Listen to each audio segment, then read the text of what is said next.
creo que Néstor Kirchner, que fue un gran lector de los 90, desde Río Gallegos estudiaba todo esto con mucha... Interpretó muy bien todo ese proceso. Claro, y dijo, yo cuando llego lo primero que tengo que hacer es tomar esto. Y lo hizo. Esto a mí no me pasa, digamos. No me va a pasar lo de Menem. La noche en que Néstor Kirchner asume, como el día en que asume, el 25 de mayo de 2003, hay muchas cosas interesantes ese día. Yo vi dos. Una de ellas es que llega Julio De Vido a la noche a verlo a Kirchner, que ya estaban todos extenuados. Bueno, el día de asunción de un presidente es una máquina de picar carne. Y le dice, bueno, controlador como era Néstor, ¿qué vas a hacer mañana? ¿Qué tenés? Dice, lo voy a ver a Curto y a Balestrini. ¿Para qué vas a ir a ver a Curto y a Balestrini? Porque tenemos que buscar nueva gobernabilidad. Es decir, tenemos que ir a tomar los alfiles de Duhalde y empezar, y eso es un proceso que va desde ese día hasta las elecciones del 2005, cuando Cristina le gana a Chiche Duhalde. Digamos, y hay una estrategia muy sistemática del kirchnerismo, me parece que es probablemente, si uno tuviera que analizar el kirchnerismo, es un eje central, que es convertirse en un poder bonaerense, que culmina con Máximo Kirchner, presidente del PJ de la provincia de Buenos Aires, poniendo, como hacía en el caso de Kirchner, Cristina, candidatos a gobernador inofensivos, porque no son bonaerenses. Claro. No hace lo de Duhalde. Va Yoli, va Solá, va Kicillof. Lo mismo pasa con la oposición, es decir, porteños. Claro. De hecho, vos marcás en los últimos reportajes que el poder de Cristina hoy se centra en el conurbano.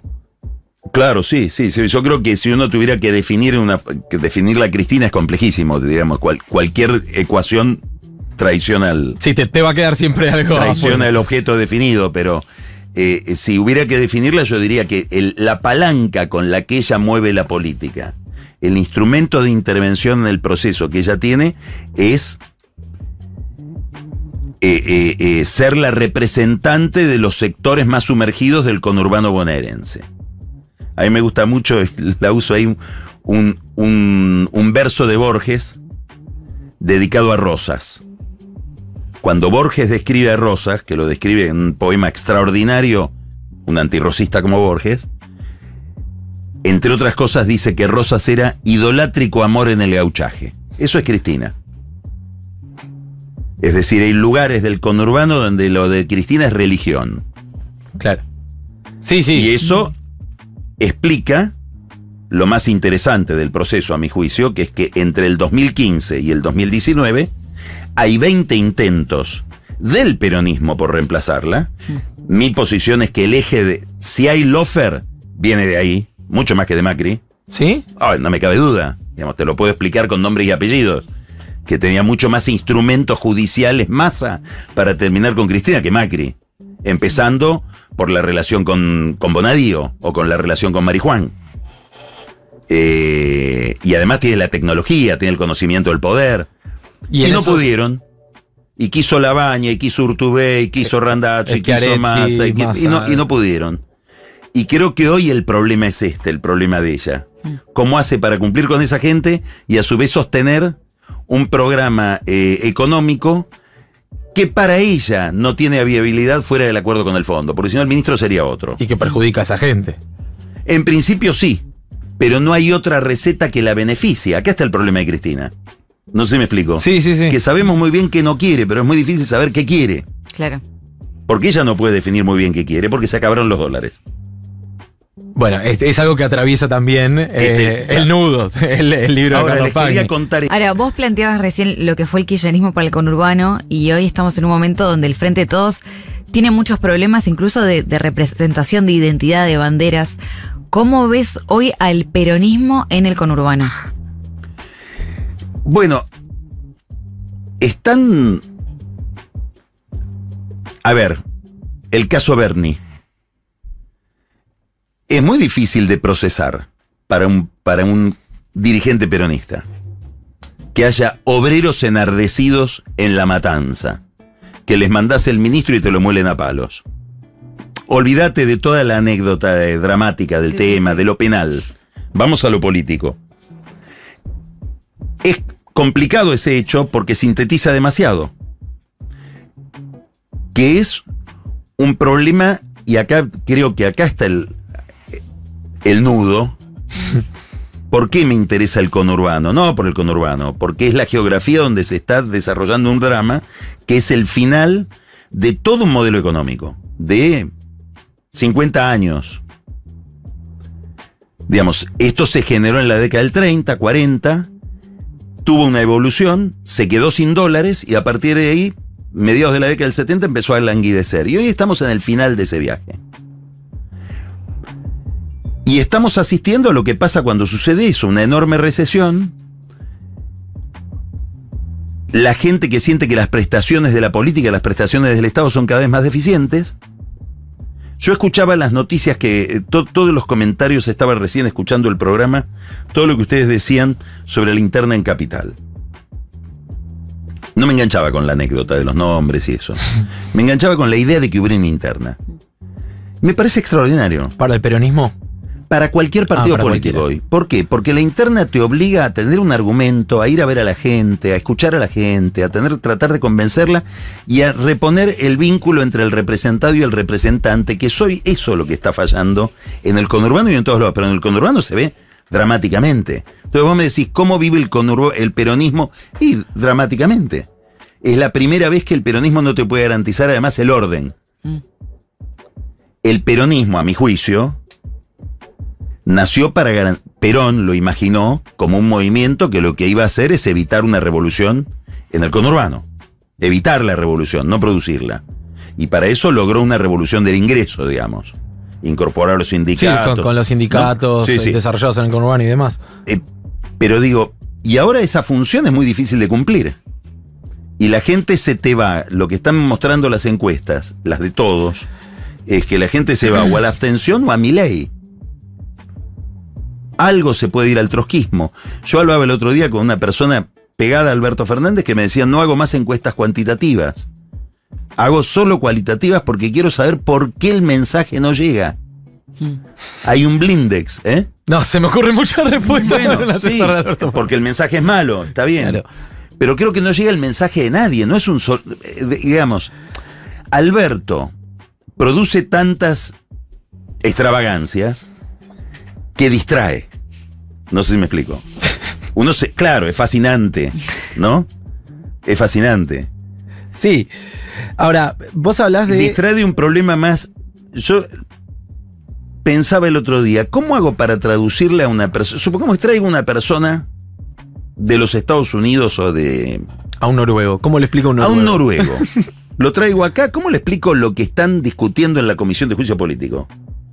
O el discurso de Máximo Kirchner hace 3-4 sábados en Avellaneda. Necesito 4 horas. Tengo que partir de que la Tierra es redonda hasta... ¿Se entiende? Digamos, hay como una especie de imposibilidad de formular un mensaje claro porque no... Porque están en una incertidumbre superior a la del electorado. Claro. Pero no está toda la... En todos lados, toda la política. Vos, por ejemplo, que hace tanto tiempo cubrís la política argentina, ¿no estamos en un momento donde todas las fuerzas políticas, oficialismo y oposición, están con un nivel de discusión muy bajo? Digo, hoy ni siquiera se puede debatir un proyecto en el Congreso. Sí, es así. Y eso produce el desapego. Porque además... El debate que debería dar es un debate muy complejo, a mi juicio, que implica comunicar cosas no del todo agradables. Te lo pongo en otros términos. ¿Qué creo que está pasando hoy? Se acabó el marketing como estrategia de aproximación a la gente, que a mí me parece perverso y dominó muchísimo tiempo.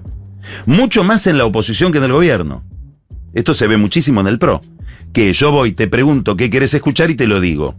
Digamos, te indago por atrás... Y te lo digo por adelante. Y te lo digo por adelante, ¿no? Espío qué querés saber y te lo cuento. Bueno, eso se acabó. Se acabó. Es lo que dice un señor, le dijo a un encuestador muy bueno que trabaja justamente para la oposición. Hace focus group. La gente llora. Este señor hace tareas de investigación cualitativa en Jujuy, en Córdoba, en el conurbano, en la ciudad de Buenos Aires. La gente llora. Es decir, le empezás a preguntar cómo están y lloran. Llora el señor que salió a caminar con su hijo y le pidió que lo lleve al cine y no tenía plata para llevarlo, o se le desequilibra todo el presupuesto de la quincena. Llora la abuela que se le van los nietos porque el hijo decidió irse del país. Llora la señora que le tiene que decir a su hija que no le puede seguir pagando la universidad y que te quiere, o lo que sea. Ante ese estado de ánimo que creo que hay que remontarse mucho en el tiempo para percibir. A mí me interesaba mucho lo que vos me decías fuera del micrófono. Lo que digo dentro no. No, no. Mucho más interesante lo que decías afuera, muchísimo más interesante. Si es que te animás a decirlo ahora. El tema de la angustia frente a la actualidad. Ah, sí, pero lo decimos todo el tiempo. Lo dije al aire el otro día. Él me preguntaba cómo está y yo le decía, estoy angustiado, no sé por qué. Y le digo, cuando empiezo digo, en mi vida personal, la verdad, me va bien, qué sé yo, no me escapa, no llevo los padecimientos económicos. Yo le decía el otro día, me aumentó 100% el alquiler. Sé que puedo pagarlo mal que mal, puedo ajustar acá ya, pero puedo pagarlo. Ahora no dejo de pensar en quien no puede resolver eso. Y me angustia la actualidad y me angustia... ¿Qué me angustia la actualidad? Ponerme a hacer una entrevista y que terminemos siempre hablando de las internas. Que maten a Daniel Barrientos, me siento con Aníbal Fernández y me diga, lo llamé 9 veces a Bernie, no me atiende. Y yo decía, bueno, pero coordinan ahora a partir de este caso que se reitera. No coordinamos nada, no hablo. Y así todo, en la oposición ni hablar y demás. Y creo que hay una descomposición, que es de lo que vos hablas. A mí por lo menos me angustia esa descomposición. No solo por la situación social, sino también por ver que la proyección no es buena. Digamos, que la política no está dando respuesta y se está agravando cada vez más, al punto tal que crecen los fenómenos antipolítica. Milei crece más por antipolítica que por las ideas libertarias que pregona, me parece. Bueno, no puedo coincidir más. Cuando a este señor le pregunta a ese grupo... Siento que hice terapia. Y ustedes... Hice terapia con Paqui. No está mal. Digo, cuando este señor le pregunta a ese grupo, bueno, ¿y la política? Ante todo este llanto, ¿y la política? Uno le contestó, para sintetizar todo lo que vos dijiste, la política es un circo vacío. Nosotros ya no fuimos. No es que se fueron los políticos. No fuimos nosotros, dice. Se quedaron los domadores, los equilibristas, el trapecista, agrego yo, muchos payasos. Y nosotros no fuimos. Bueno, eso es lo que está pasando hoy y es cierto, eso está pasando en todo Occidente. No pasa solo en la Argentina. En la Argentina hay una anécdota por la cual pasa y en otros países hay otras anécdotas. Claro. Porque en el fondo, la pregunta que no puede la política hoy contestar es cómo reconstruyó el mundo del trabajo. Que es un organizador principal, no solamente de la vida, no solamente de la economía, de la vida, de tu subjetividad. Y el miedo a perder eso, la percepción de que eso se puede perder, y la idea de que esa incertidumbre no te la puede resolver el político. Vuelvo al poema de Rosas. Tiene otro verso extraordinario cuando define a Rosas. Dice, manejó la incertidumbre de otros. La función del caudillo. Y hoy el caudillo, ningún caudillo puede manejar nuestra incertidumbre. Algo muy parecido dijo, no con esta cita, ¿no? Histórica. Pero la otra vez que hablamos con el Cuervo Larroque decía, Cristina garantiza el orden. Bueno, claro, sí, seguro. Cristina, vuelvo a estas investigaciones de Focus Group, en la cabeza de la gente es papá y mamá. Cristina da y es la ley. Y garantiza que haya un orden. Por eso creo que ella debe estar absolutamente insatisfecha con el rol en que la puso la historia hoy, porque tiene que garantizar el orden social para un ajuste destartalado que es el que está haciendo Massa, sin dólares, tocando, digamos, ya con el último parche, que es un poco el rol que le cupo a Duhalde durante la convertibilidad, primero de manera exitosa y después también ofrecer orden social a una recesión, entre el 98 en adelante, digamos. Entonces no sabe, esto es muy importante, es una obviedad tan grande y uno la olvida. El político no sabe más que nosotros de cómo va a ser el futuro. Claro, sí, claro. Entonces vos decís, administrar la incertidumbre. La propia.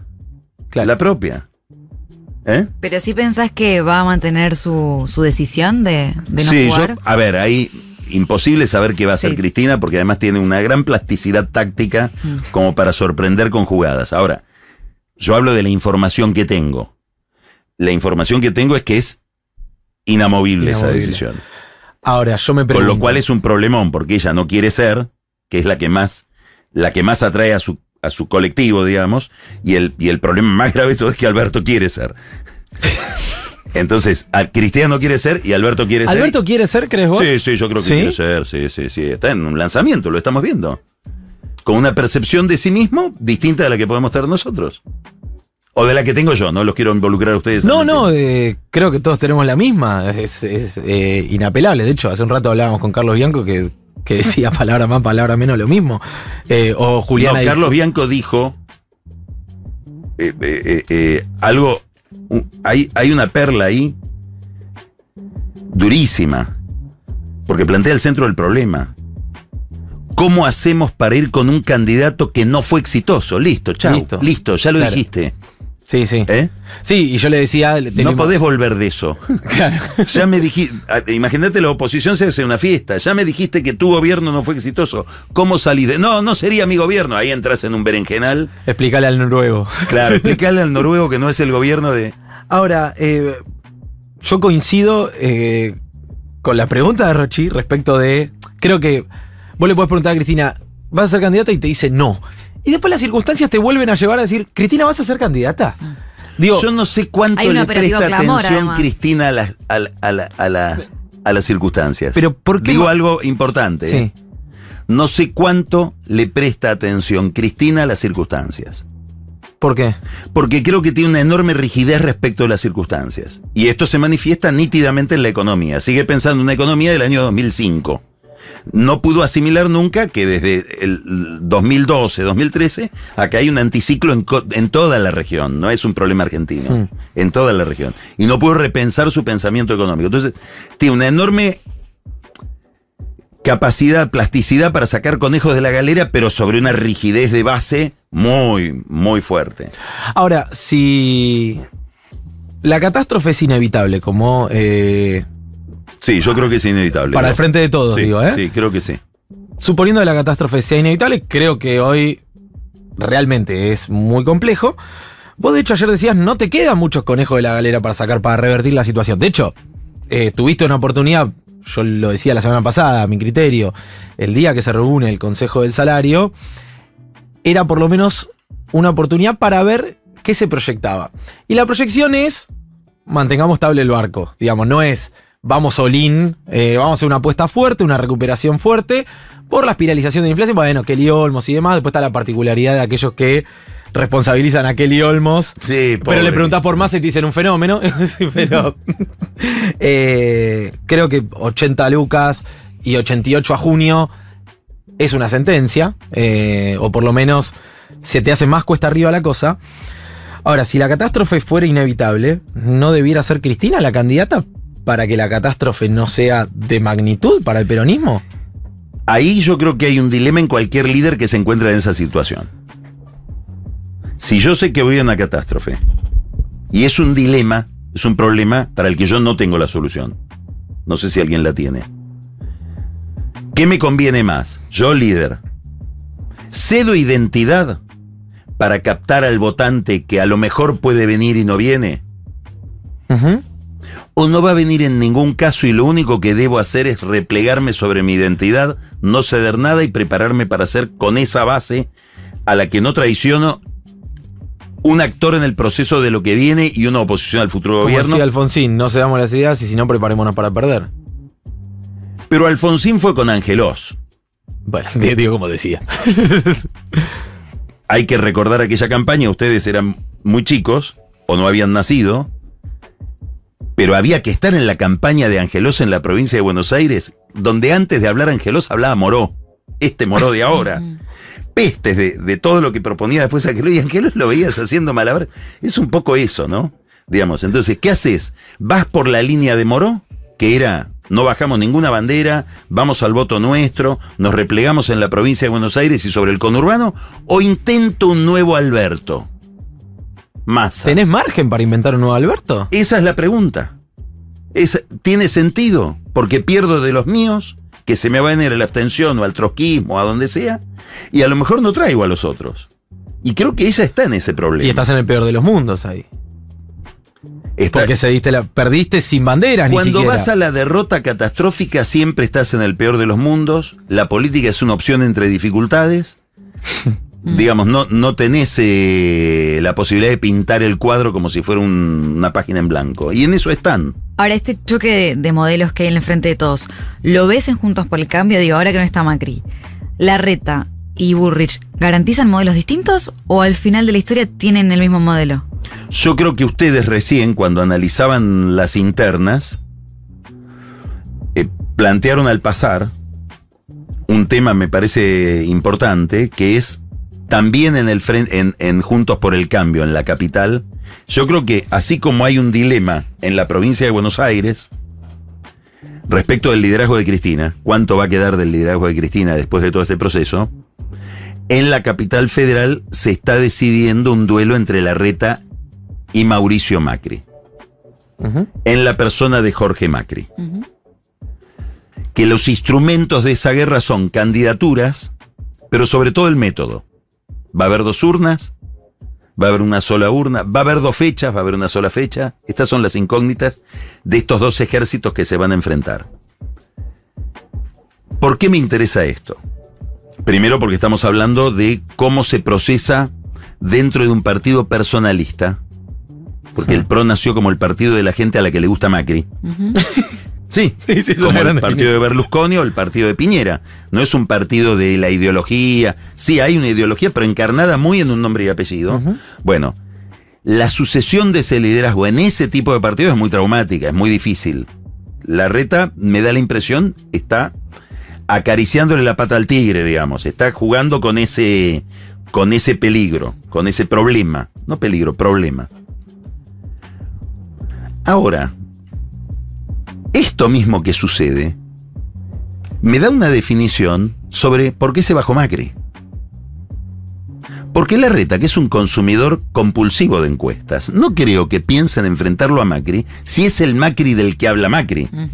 Que me bajo de un triunfo, me bajo porque llegué a un nivel espiritual que me permite renunciar al ego. Me superé a mí mismo. Claro, no, me parece que si Larreta está pensando en enfrentarte, debe haber alguna encuesta donde le suma a Larreta en el conurbano enfrentarse con ese nombre, con ese símbolo. No sé si me explico. Sí. Entonces también se está jugando eso ahí. En ese duelo, que no sé si se va a desatar o no. Estas 2 semanas me parece que son cruciales para eso, ¿no?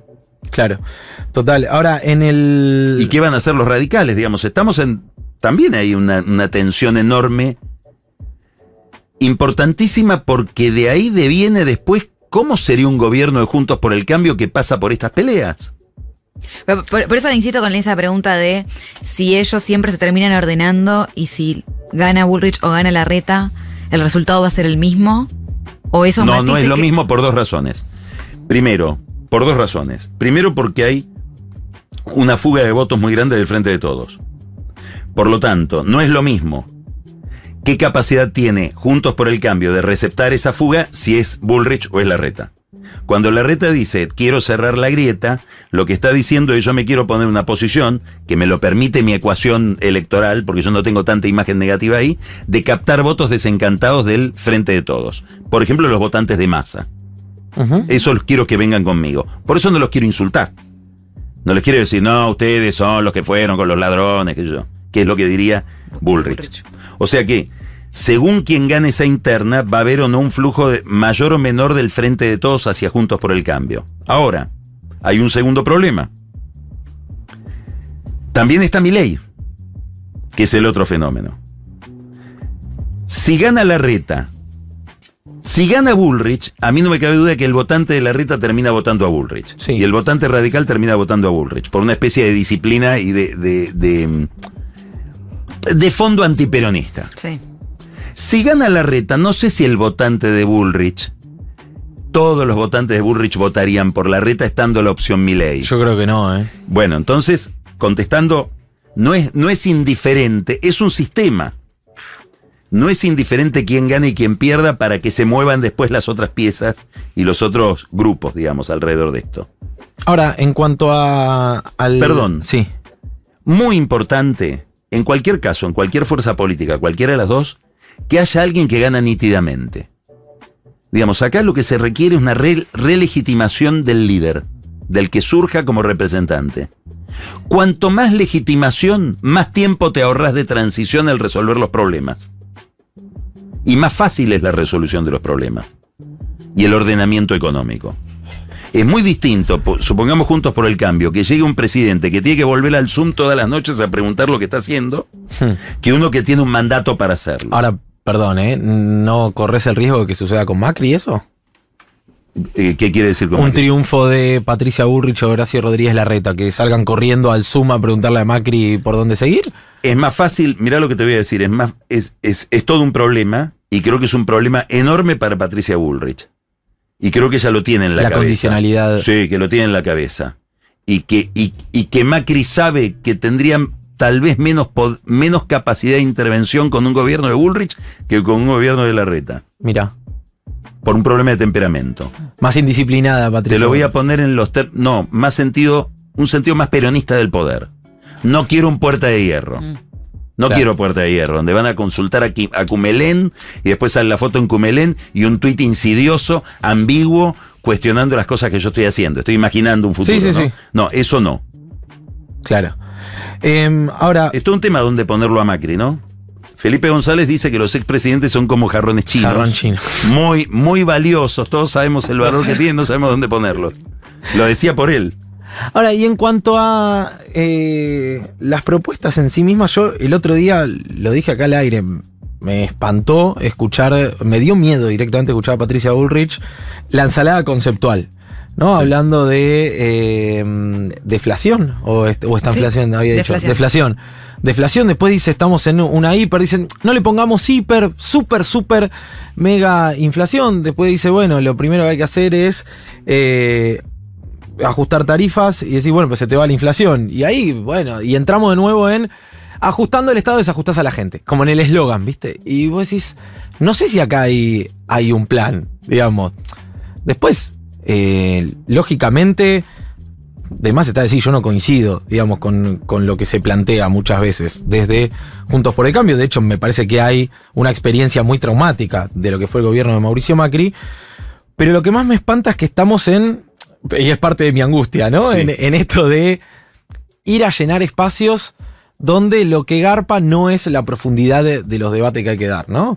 Entonces o el otro día lo hablábamos con Grindetti, que yo le decía a Grindetti, pero específicamente, ¿qué se piensa hacer respecto de, por ejemplo, una reforma previsional, de una reforma laboral? Y te das cuenta que siempre se caen en lugares comunes y que incluso hay una confusión conceptual básica, ¿no? Ritondo diciendo, por algunas medidas nos van a tirar 70 toneladas de piedra. Decís, bueno, ¿cuáles? No, bueno.